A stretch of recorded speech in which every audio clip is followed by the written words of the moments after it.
sa pagpili sa dalan ngayong pagasubayon. Yutera ang nagsubay sa gusto matod nga dalan, samtang daghan ang nagsunod sa kadalan, nga daw matarong alang sa iyong kagalingon, apan ang katapusan usaday kadalan sa kamatayon o kapakyasan. Sa panghinaot nga may balik ngadto sa kamatuoran, kadtong tawo nga nisimang sa matarong pagtulunan, kining talagsaong tulumanon nambugna. Tulumanon kini nga sa ustong pagbahin-bahin, nagapahayag sa mga pamaagi o giya gikan sa balang kasulatan, pinaagi sa alagad sa Dios.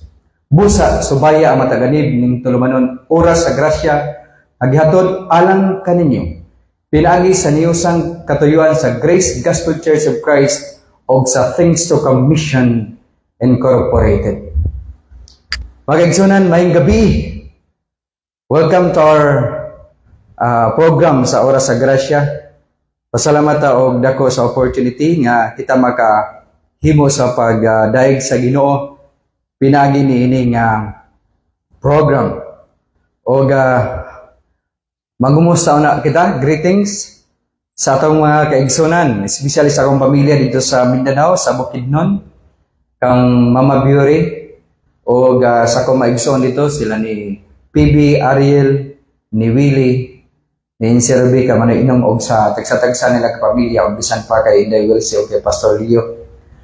O sa mga relatives nako dito sa Lourdes Valencia, kay sa mga Nugas family, Lopez family, Malaras family, Islawan family, and Alihan family.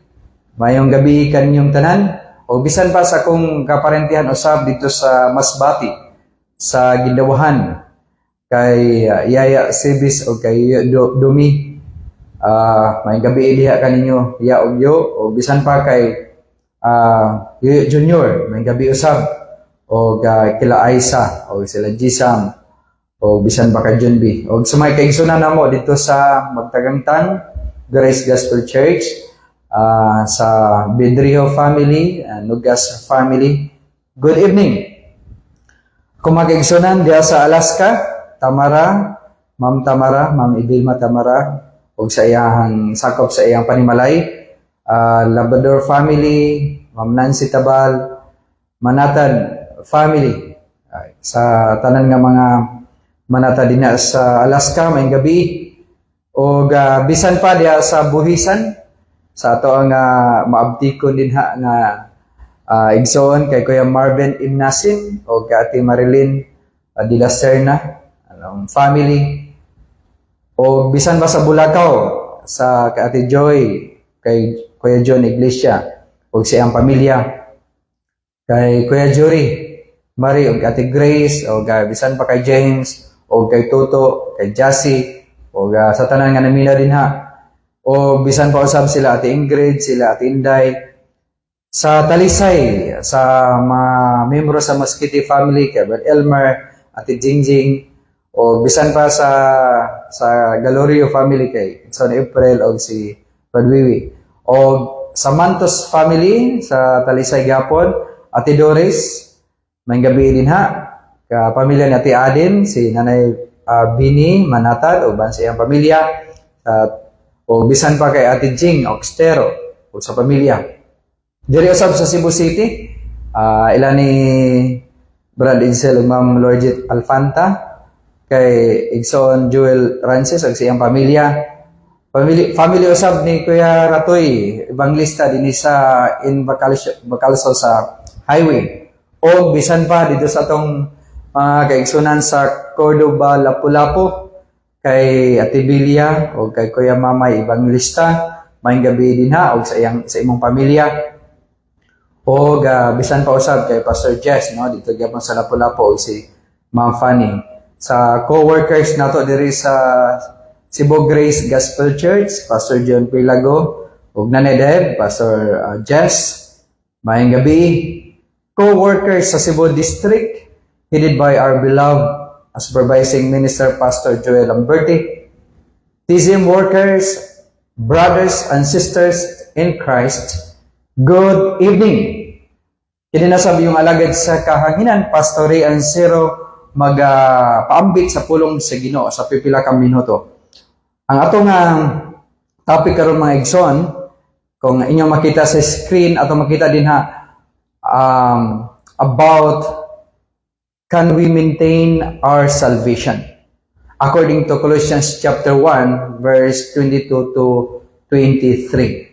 So muna atong Tagalog pagtigad karon nga kagabian. Siguro adunay pipila nga wala nako mag-greet, nalimtan siguro inyong pangalan. Pwede rin mo comment no sa atong live para nga mag-greet mo o ako mabasa aron nga atong appeal sa atong greetings. Okay, so in Colossians chapter 1 verse 22 to 23 sa Cebuano, apan karon ginapasiguli na niya kamo tungod sa lawas sa iyang unod pinaagi sa kamatayon sa pagpadayag kaninyo nga maputli og dili masaway og dili badlungon sa iyang atubangan. Kung mao nga magababilin kamo diha sa pagtuo nga mga tinukod og mga nilig-on og dili kamo maglunga gikan sa paglaom sa maayong balita nga inyong hingdunggan nga ginawali diha sa tanang binuhat sa ilalom sa langit nga niini ako si Pablo gihimo nga ministro. Osbo na ko maigsoon, our topic this evening is about can we maintain our salvation? Maka-maintinar ba ta sa atong kaluwasan? We are talking about salvation sa ato ang kalag. Ma-maintain ba na ito mga igsoon? Kaya doon ay pipilar ka mga tao o nagatuo sa balang kasulatan, pero ato makita din nga nito sila nga di can maintain their salvation. Na maka-maintain sila sa ilang kaluwasan. Pero pasultion na to ang balang kasulatan karon mga igsoon kung maka-maintain ba ta sa atong salvation. Okay, according to Philippians chapter 2 verse 12, in the wherefore my beloved, as all of you have always obeyed, not as in my presence only, but not now much more in my absence. Work out your own salvation with fear and trembling. For it's God which works in you both to will and to do of His good pleasure. Okay, before tayo mag-ponder sa Word of God, let's pray. Father God in heaven, nagadol kami sa imong turno sa grasya, uban ang dako mapagpasalamat sa imong gyud kaayo sa among kinabuhi throughout the day. We thank you so much, Lord God, for this opportunity nga imong gihatag kanamo karon nga kami makapadayon Ginoo sa pambit sa mga pulong pinagi ini nga Facebook Live. And we pray, Lord God, that as we ponder our topic this evening about topic can we maintain our salvation, praying, Lord God, that you will bless us, Lord. Tagay kami kaalam, tagay kami og guidance, tagay kami og enlightenment, O Lord God, pinagi sa imong balaan nga Espiritu Santo. Gamita Ginoo ang imuhang alagad nga mo'y mag-share sa pulong karon. O bisan pa sa naga-watch sa live karon, O Lord God, may you bless them, Lord, guide them, and bisan pa sa mga kaigsunan nga nagapanihapon, ikaw magapanalangin na sab silang pagkaon. Kini among gina-pray in Christ's wonderful name. Amen. Osbon ako, good evening. So, aduna tay nagtanaw sa atong live karon nga nag-comment si John Iglesia. So, diha ni sa Bulacau, sa Iglesia family. Okay, uban pa siguro kinsa atong magtanaw sa ato ang live. So, comment lang siguro mo para nga ma-recognize mo, okay? So, tanaw na to kung kinsa pa ang nagtanaw sa atong live, no? Para nga kuan. Okay, so, can we maintain our salvation? Ma-maintinar ba nato ang atong kaluwasan? Now, let's go back kung sa gisulti sa balang kasulatan. Maigsoon, hinigugma ko mga kaigsunan, diya kang Kristo. Pinaka-importanting butang o pangutana na kinahanglan ato ipangutana sa itong kaugalingon, can we maintain our salvation? So, adunay uban mo sila nga, yes, kinahanglan ta mag-maintain sa atong kaluwasan. Aduna po'y musulti nga dili ta kinahanglan mag-maintain sa atong kaluwasan.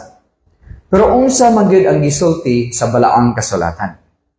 Now, According to Ephesians chapter 2, verse 8 and 9, ang Biblia nagaingon, "For by grace are all of you saved through faith, and that not of yourselves, it is the gift of God, not of works, lest any man should boast." Makita nato din maigsoon sa mo nga bersikulo kay tungod sa grasya kamo nangaluwas pinaagi sa pagtuo. Saan sa nga pamaagi ta naluwas? Pinaagi sa atong pagtuo o kana dili sa inyong kaugalingon kini hatag sa Dios.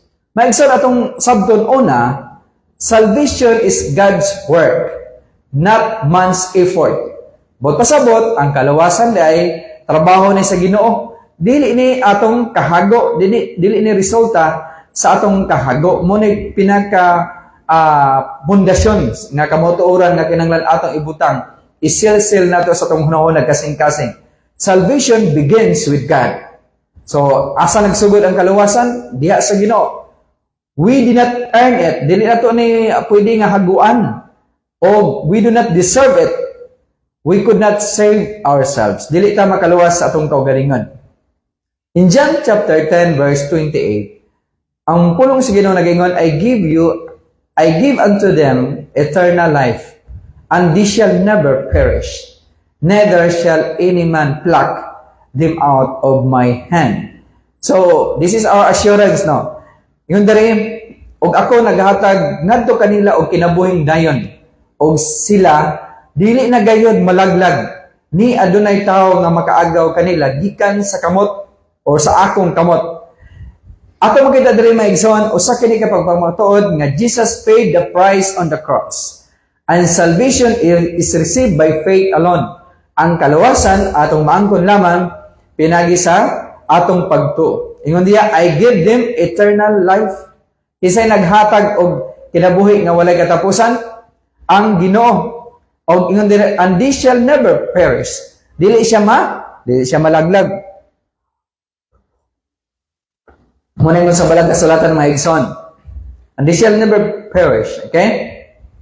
And then, sa dingan diya, ako naghatag ka ngadto kanila og kinabuhing dayon og sila dili gayud malaglag.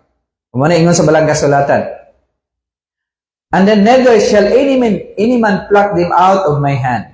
So, bot pasabot, ni adunay tawo nga makaagaw kanila gikan sa akong kamot. Wa iyo makaagaw nato maigsoon gikan sa kamot sa Ginoo. What's the difference between ikaw ang nagkupot sa Ginoo or ikaw ang Ginoo mo nagkupot nimo? Unsa may kalainan kung ikaw ang nagkupot sa Ginoo, sa kamot sa Ginoo, kaysa ang Ginoo may nagkupot nimo? Sa kalainan mga igsoon. Okay? So, ang kalainan ana mga igsoon kung ikaw ang nagkupot sa Ginoo, sa kamot sa Ginoo, unsa may tabo, kapuyon ka. Mabot ang panahon nga mo buhi ka, kay kapuyon ka. Pero kung ang Ginoo ganing nagkupot nimo, dili siya kapuyon. Mo na nga usa sa mga butang o kamatuoran nga itong makita sa John chapter 10 verse 28. Nganong wala may maka-snatch? Or no one can pluck us out from God's hand. Why? Because it is God. Ang Ginoo mismo may nagatokupot na to. Muna nga wala gayong maka-agaw ka na to gikan sa kamot sa Ginoo. Muna atong assurance mga igsoon. Sa nang naluwas kita, gikan sa gahom sa sala, gikan sa silot sa sala, kana nga kaluwasan, wala na makaagaw nato ni ana. So muna nga, maningon rin nga, no enemy can steal our salvation. Walay kaaway nga makakawat sa atong kaluwasan. No devil can overpower Christ. Di ba? Bisan ba ang demonyo dili maka overpower kang Kristo. And God is faithful and powerful to save. So klaro na mga ison. We do not maintain salvation. Tubag. We do not maintain salvation by our strength alone. We are saved by grace, sustained by grace, and kept by God's power. Maling hinumduman na to. We do not maintain salvation by our strength. Kaya naman, we are saved by grace, naluwas kita pinagi sa grasya, sustained by grace, gisustain ang atong kaluwasan pinagi sa grasya, o gikip kita pinagi sa gahom sa Ginoo. Ikaduha nga kamatuoran mga igsoon, salvation must be lived out, not just claimed. Live out, isa man ang buot pasabot nga live out. In Philippians chapter 2 verse 12, what the Bible says, wherefore my beloved, as you have always obeyed, not as in my presence only, but now much more in my absence, work out your own salvation with fear and trembling. So, klaro mga igsoon, tungod ini, akong mga hinigugma, ingon nga kamo, sa kanunay na nagtuman, dili lamang diha sa akong atubangan, apan karon, labi na sa akong pagkawala diha, ipakita sa buhat ang inyong kaugaling nga kaluwasan, uban ang kahadlok o pagkurog. Ang giingon diri, work out your own salvation with fear. Sa Bisaya pa, sa Cebuano nga King James, ingon diri, ipakita, ang kining word na work out is ipakita sa buhat ang inyong kaluwasan. So what does it mean nga we need to work out our salvation? But pasabot nini maigsoon nga si Apostle Paul wala siya nagaingon nga work for your salvation or work for your salvation. Kinahanglan mo buhat ka para sa imong kaluwasan. Kundi ang iyang giingon, work out your salvation. So salvation is something God puts inside us, but we are responsible to live it out. Our responsibility is atong ipakita ang kaluwasan nga naka nato. Muna maigsoon nga ngano man nga mga lagad kita samtang nga kita makaalagad pa. Ngano man nga kinahanglan kita moalagad sa Ginoo. Ngano man nga kinahanglan ang atong standard of living is to please God. Ngano man nganong mao man ginay atong gusto nga himo nga desire sa atong matag sa kinabuhi. Why? Tungod kay mao kini ang atong responsibilidad. Our responsibility is to live out, to work out our salvation with fear and trembling. So atong ipakita, dili lang ka i-claim nimo nga luwas ka, basin bayag ikaw ra naging sa imong kaugaling nga luwas ka, pero di ay ang tinuod wala kay kaluwasan. Kaya nga naman, basin ba og sa imong kaugalingon nahimo lang nga unsa man professing Christian. Ang professing Christian mga igsoon, unsa man na siya nga Kristiyanon. Kana nga Kristiyanon, nagtuo siya nga siya luwas, pero di ang tinuod wa siya nakaangkon og kaluwasan. Kay siya ray nag-angkon siyang kaugalingon, apan ang tinuod wa pagid siya relasyon sa Ginoo. Siguro adot daghan po mga tao nga nagtuo siya kaugalingon nga siya luwas no. Basin usa ka ni ana, nagsigig tuo nga ikaw luwas, pero dahil wala pa kay relasyon sa Ginoo. Kaya nga naman, wala pa man nimo dawata ang atong Ginoong Hesukristo. Ingon nga imong bugtong og personal nga manuluwas sa imong kinabuhi. Now, tuuhan nimo siya nga siya gyud makaluwas nimo og wala nay lain pa. Duwaton nimo siya sa kinasingkasing gayon. Now, sa diha nga imo na siyang gidawat sa kinasingkasing gayon, now luwas na ka. So mala sa Romans chapter 6 verse 23. Di ba? For the wages of sin is death, but the gift of God is eternal life. Gitagana ka sa Ginoo kinabuhi nga walay katapusan. Og tungod niya na kana nga kinabuhi nga walay katapusan, dili na hatag bawi. Ang Ginoo naghatag og iya ginang ihatag hangtod nga siya hangtod kita maatubang nato kaniya. So mala maigsoon nga faith that saves is a faith that changes. Ang pagtuo nga nagluwas kanimo, morning pagtuo nga mohatag og kausaban sa imong kinabuhi. Muna ingon sa Romans chapter 12 verse 2. But be ye not conformed to this world, but be ye transformed by the renewing of your mind, that you may prove what is that good and perfect will of God. So ato makita dali maigsoon nga ang tinuod nga pagtuo nga nakaluwas ka nato, mo kining pagtuo nga makahatag ka nato og kausaban. Dili ka magpabilin kung unsa imong kinabuhi kaniadto. Grace that saves is grace that teaches us to live holy lives. Yes, naluwas kita pinagi sa grasya, pero ang kining grasya nga nakaluwas nimo, mo nimo tudlo kanimo sa pagkinabuhi nga balaan. According to Titus chapter 2, verse 11 to 12, the word of God says, for the grace of God that brings salvation has appeared to all men, teaching us that denying ungodliness and worldly lust, we should live soberly, righteously, and godly in this present world. Ang grasya, maningon mga igsoon, ang grasya nga may nagluwas ka nato, maningon ang grasya sa Dios nga nagadala og kaluwasan, nagapakita nga ngadto sa tanang mga tao. And then sa verse 12, makita nato din nga nagtudlo ka nato sa pagbiya sa pagdili Dios nun. Ang tinuod nga grasya nga nagluwas kanimo, mao kining grasya nga nagtudlo kanimo sa sa pagdili pagkinabuhi nga sa mabutang nga dili makapaymot sa Ginoo. Kung sa imong kinabuhi karon ningon ka nga ikaw Kristohanon, apan nagkinabuhi gapon ka nga supak sa kabuton sa Ginoo, basin baya og ang tinuod wa pa ka maluwas gyud. So grace does not excuse sin, grace empowers righteousness. So muna maigsoon, muna sa atong nanaon diri maigsoon nga ang very clear ang gisulti sa balang kasulatan nga mingka nga unsa may kung buhaton aron nga ikaw gid mismo ba sure gid ka nga luwas ka. So ang imong buhaton maigsoon is imong i-strengthen ang imong pagtuo sa Ginoo. I-strengthen nimo ang pagtuo nimo sa Ginoo kay according to Colossians chapter 1 verse 22, in the body of this flesh through death to present your holy and unblameable and irreproachable in His sight. Sa atong makita diri, diha sa lawas sa iyang unod pinagi sa kamatayon sa pagtanyag kaniyo og balaan og dili masaway og dili badlungon diha sa iyang pananaw. So dapat unta magkinabuhi kita tungod kay atong ipadayon ang atong i-strengthen nato ang atong pagtuo sa Ginoo, dapat magkinabuhi kita nga dili masaway atubangan sa Ginoo. Yes, na may panahon gyud nga ikaw mapakyas, na may panahon gyud nga ikaw masayop, na may panahon gyud nga ikaw makahimo ka og mga butang nga dili malipay ang Ginoo, pero tungod kay anak ka sa Ginoo, ikaw gyud mobalik. Ikaw gyud mobalik diha sa iyang presensya.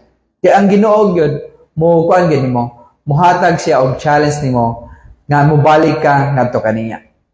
My dear beloved in the Lord, salvation is secure as we remain in Christ. Ang atong kaluwasan secure na. Sure na kanang naagi nay kasiguruhan sa diyang nagpabiling kita diha kang Kristo. So, unsa may danger nga mingka nga katong mga tao siguro nga nagtuo lang pero sa una-una, nagtuo lang pero sa baba, pero wala gid sa kanising-kasing. Basin ba og wala gid sila naluwas mo na nga sige sila paningkamot nga i-maintain nila ang ilang kaluwasan. So, ato makita diri maigsoon nga God's works are evidence, not the cause of salvation. In Ephesians chapter 2 verse 10, ato makita nini. Adunay nangutan na some ask if we must persevere. Does that mean salvation is by works? The Bible answers clearly in Ephesians chapter 2 verse 10, for we are God's workmanship, created in Christ Jesus for good works, which God prepared beforehand that we should walk in them. Sa ingon sa balang kasulatan, kay kita ang iyang mga hamiling binuhat. Gibuhat diha ni Kristo Jesus alang sa maayong mga buhat. Na ang Dios kaniadto pa nagbuot na kita kinahanglan maglakaw diha kanila. Manay maigsoon kay mga binuhat kita niya. Nagibuhat kita diha kang Kristo Jesus alang sa mga buhat nga maayo.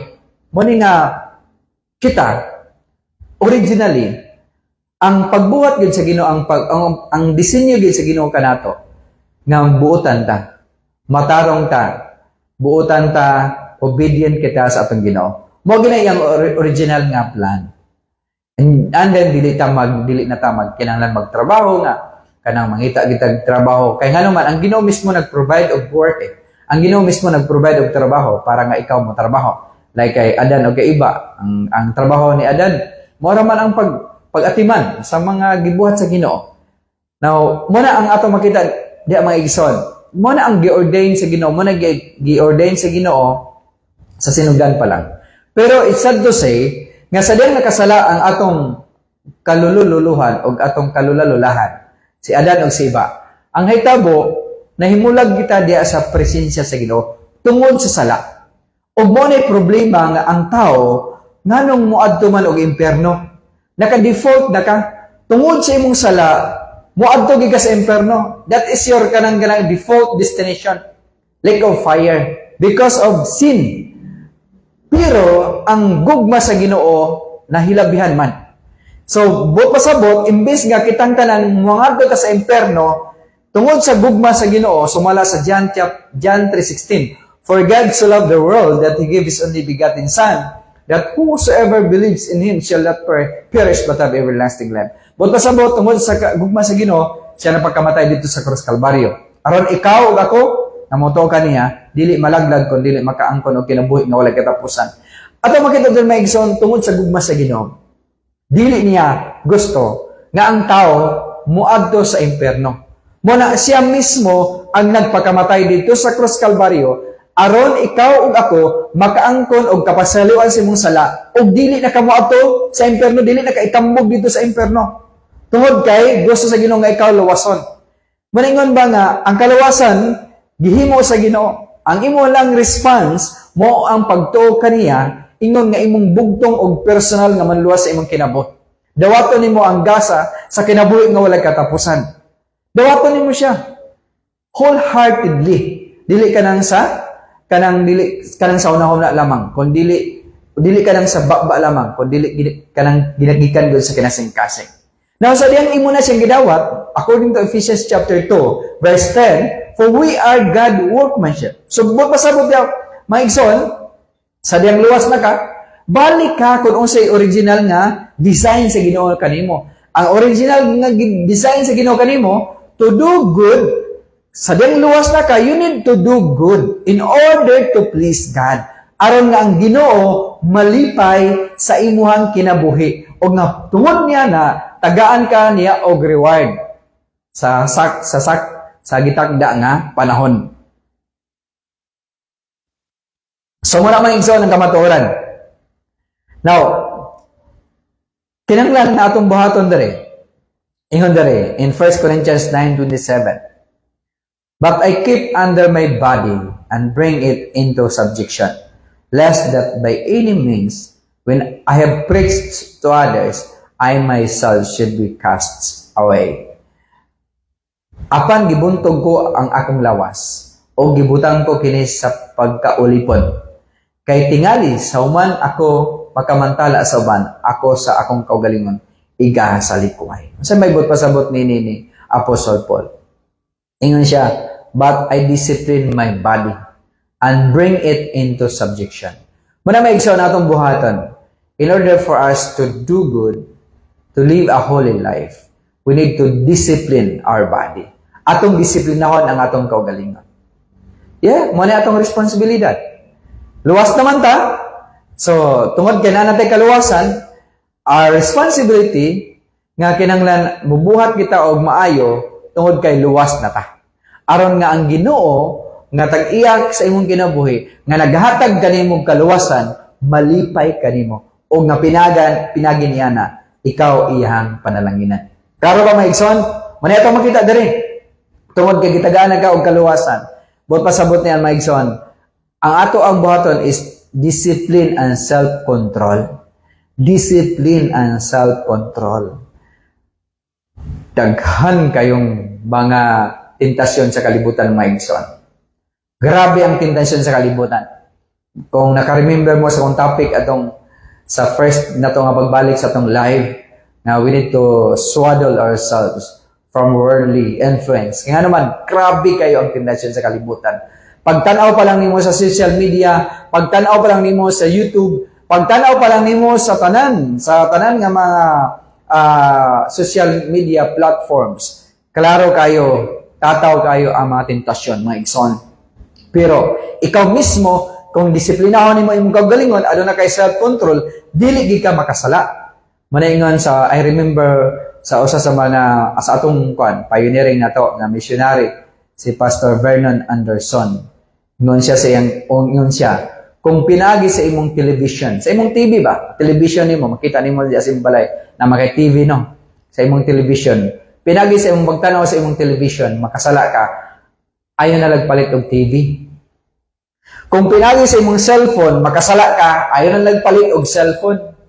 Kung pinagi sa imong computer, makasala ka, ayaw na nagpalit og computer. Kung pinagi sa tanan, pinagi sa imong mata, ingon pa diya sa Matthew, kung pinagi sa imong mata, makasala ka, lugita imong mata. Ang buot pasabot diya may ison nga, kung mahimo, likayan na to ang pagpakasala. Dili buot pasabot, ma-maintain na to ang kaluwasan, kaya we cannot maintain our salvation. Kaya nga naman, ang Ginoo mo nagahatag niya na, so it is God, nagasugod niya na, siya po na mag-maintain niya na. So, muna maigsan sa tumatag sa kinabuhi. Atong buhaton is, sumala diri sa balang kasulatan nga, kinahanglan atong hinumduman, our God is faithful to keep those who abide in Him. God is faithful. Nabot pasabot, dili niya tugutan nga ikaw mapukan. Ingon diri in Jude 1:24, now unto Him that is able to keep you from falling, and to present you faultless before the presence of His glory with exceeding joy. Karon kaniya nga arang makabantay kaninyo gikan sa pagkahulog o makapa atubang kaninyo sa iyang himaya sa walay kasaway diya sa labiyang gayud nga kalipay. Mao na ang Ginoo. Our God is faithful. So atong buhaton may igsoon, salig ta sa Ginoo kay siya man ang naghatag kanatong kaluwasan, dapat mosalig kita 100% nga mosalig kita ngadto kaniya. Ayaw pagsalig sa imong kaugalingon nga kahimuan kay nganuman kanang imong strength, kanang imong effort, kanang imong gaho ang power nimo say gamay ra kay na i-compare sa gahong gamay mo sa Ginoo. Muna maigsoon, according to Hebrews chapter 10 verse 26, for all of you have need of patience, that after all of you have done the will of God, all of you might receive the promise. Maigsoon sa tumatago sa kinabuhi, atong hinumduman, ang Ginoo ang nagsugod og mayang butang, ang Ginoo pod ang magatapos niini. Muna ingon sa atong kaugalingon nga, ang atong buhaton, naluwas man ta pinagi sa Ginoo. Muna isalig na to ang tanan sa Ginoo. Mga lagad kita faithfully, mga lagad kita nga walay reservation. Mga lagad kita nga ang Ginoo gid malipay sa tumatago sa kinabuhi. Bubuhat kita sa mabutang sa kinisingkasing gayon. Musa may imong standard sa iyong pag-alagad sa Ginoo. Aron ba ma-maintain mo ang imong salvation? Or aron nga ang Ginoo malipay?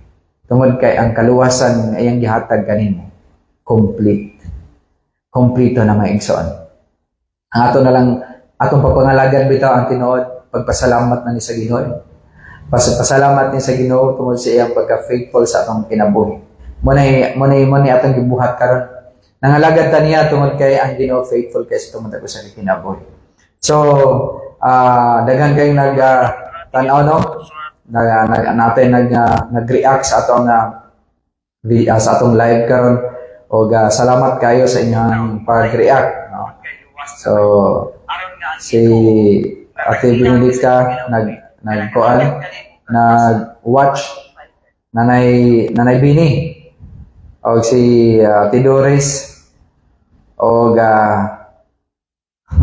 Nanay Bini nag-comment watching from Serenis. Okay, so salamat kay Nanay, may gabi din ha. O God bless kanimo o sa tibok nga pamilya. O kay Ate Doris asab, may gabi diha. O bisan pa diha kay Kuya Jonathan sa Argao. May gabi din ha, may gabi diha Kuya Jonathan. Sorry wala may naka-appeal sa pag-visit atong bibisita sila nga Igsoon Elmer o si Pastor Pilago. Pero nalipay kayo dako kay nakakaon ko mi sa butong na presko kayo gikan sa inyo. O salamat kayo sa inyong kanunay gud nga pag-atiman sa mga kaigsunan nato nga mo visit din na sa inyo. So maigsoon osbon ako. Salvation is God's work, not man's effort. That's why We did not earn it. We did not deserve it. We could not save ourselves. Dili kita makaluwas ng kaugalingon. So, kadili mo ka makaluwas ng kaugalingon, dili po ka maka-maintain sa kaluwasan pinagi sa imong kaugalingon nga tinguha. So, maigsoon, ang ato lang buhaton, ingon nga kita, anak sa Ginoo, is we need to live out. Atong ikinabuhi, atong ipakita nga kita tinuod nga luwas. Pinagi sa atong pagpangalagad sa atong buhi nga Dios. O nga tungod ni ana, ang Ginoo malipay sa atong matag usa kinabuhi o himuon kita nga panalangin ngadto sa uban nga wala pa gyud makakaplag og kaluwasan. Okay, salamat kay maigsoon. I hope and I pray nga karon nga kagabion aduna kitay nakatunan o nagapahinaot ako nga sa imong gilingkuran karon, sa imong gipuy-an karon, sa imong asa karon dapit ang Ginoo sa kanunay magapanalangin kanimo, maghatag kanimo man panglawas o sa imong tibuok pamilya. Salamat kayo sa inyong pagtan-aw. Ako nagapanginaot nga sa kanunay maghiyo sa kitang tanan diya sa atong pag-alagad sa atong buhi nga Dios. Kung sa imong kaugalingon wala pa ka nakaangkon og kaluwasan, dawatan atong Ginoong Jesucristo ingon nga imong bugtong og personal nga manluwas. Siguro ang uban mingon sila, Pastor, dili man ko marag dili na ko madawat sa Ginoo tungod sa akong sala. Ang uban mingon pa sila nga, grabe naman akong sala, Pastor. Kung sungay pa lang, hindi na ako makasulod sa simbahan tungkol kay musangit na ko alang sungay tungkol sa iyang pagkamakasala. You know, igsoon, higala, walay sala, walay dako nga sala nga dili kaya sa Ginoo nga pasayloon. Kaya sa Ginoo na nga pasayloon nga sala. Kaya sa Ginoo papution ang kaitom sa imong sala. Pinagi siyang dugo nga giula dito sa cross Kalbaryo. Ang imo lang response, ang imo lang buhaton, dawata ang atong Ginoong Jesucristo. Ingon nga imong bugtong og personal nga manluwas sa imong kinabuhi. Saligi siya, salig, trust God nga siya rin makaluwas kanimo og wala ilang lain pa. And then isugid ang imong mga kasaypanan ngadto sa Ginoo. Kaya ang Ginoo dili lang kay siya maminaw, ang Ginoo andam sa mong pasaylo kanimo. Kung imo nang buhaton, ikaw makaangkon og kinabuhi nga wala katapusan. According to Acts 16:31, believe in the Lord Jesus Christ and thou shalt be saved. Salamat and may God bless us all. Kini ang inyong alagad, Pastor Ray Ansero, panginaot nga sa kanunay ang Ginoo magapanalangin kanatong tanan o maayong gabi. Magampo kita. Father God in heaven, thank you so much, Lord God, for this time nga kami nakahimo sa pagdaig kanimo pinagi sa amo nga Bible study. And I pray, Ginoo, nga mapulong among gadunggan karon. Ang matagusan nga nagapaminaw, nakasabot, ila katong i-apply sa ilang tagsa-tagsa kinabuhi. Palihog, Lord God, panalangin kami tanan, bisan pa sa mong pamahulay karon nga kagabion, nagapagnaot kami Ginoo nga ikaw magapanalangin, ikaw maghahatag ka namo og maayong pagkatulog, magaprotektar ka namo Ginoo gikan sa mga disgrasya nga wala namo gikinahanglan. Kini ugad ang gina-pray, ginasalig, o ginapasalamatan sa ngalan sa Ginoong Jesucristo ang bugtong og personal nga manluluwas. Amen.